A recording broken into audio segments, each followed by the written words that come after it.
өдөр 25. Oh my god.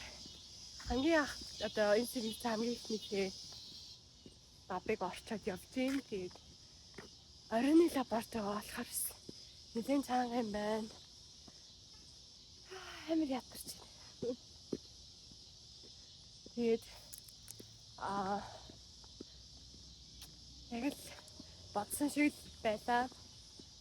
Ихэнх оюутнууд шинэ эхний 7 хоног жоохон хэцүү байдаг. Тэгээд яг л намжурмын дагуу асуудлууд гараад тэрийгэ шийдээл түнтгэсээр таалаа да. Яа. Баш. It's now. Let them go first.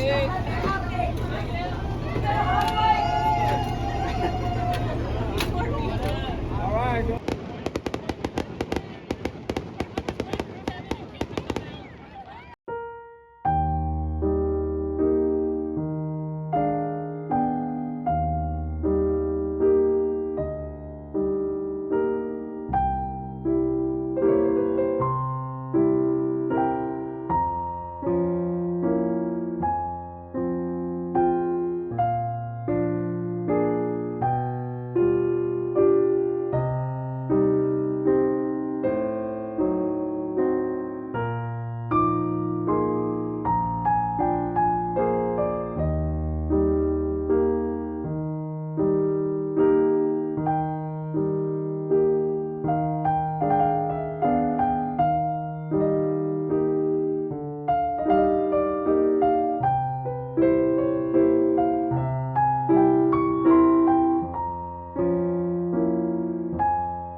Өдөр байлаа.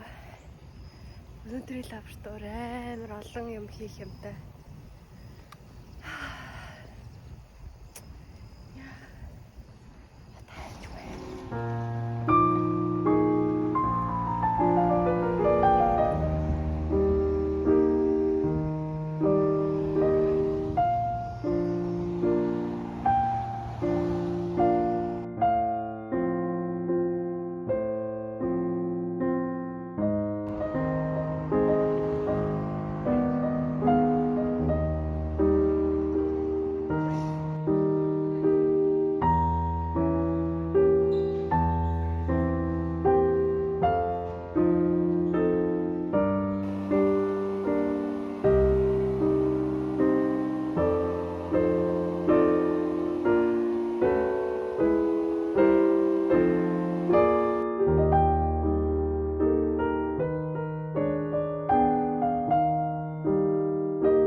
Сайн уу? Шинэ өдөр болсон байна. Би одоо хичээл рүү явж байна. 7 хоногт нэг өдөр хичээлтэй байгаа. Тэгээд 2 өдөр нь хичээл заагаад нэг өдөр нь хичээл үзээд тэгээд үлсэн цагуудад юм аягээл тэгэл байж ин да. Энд өнөөдрөөс жоохон сэрүүсч хэлж байна. Хүрсэн 7 хоног бол бүр яг жихэнс наалгаар намар байсан. Надад амар гоёсан. Энэ байна. Би ерөөхдөө гэрээсээ ажиллаад байгаа. Тэгээд лабораторид суухаар та миний нэг бичлэг дээр харж байсан байх. Миний ширээ надад оногдож өгсөн ширээ маань айгүй юм хүний хөл хөдөлгөөний яг хажууд байдаг. Хаалганы зүйлүүд бол хажуугаар байн хүмүүс зүрдэг. Тэгээ жоохон тийм анхаарал төвлөрөхөж жоохон болохгүйс учраас гэрээсээ ажиллаж байгаа. Тийм болохоор гэр сургууль гэж л өдөр хоногуд өнгөрч байна да. Ийм байна. Тэгээд энэ үргээд энэ влогоо дуусгая. Нэлээд олон өдөр одоо юу гэдэг нэлээд урт хугацааны влог болчихлоо. Хамт байсан баярлалаа. Дараагийн бичлэгээр уулзъя. Баяртай.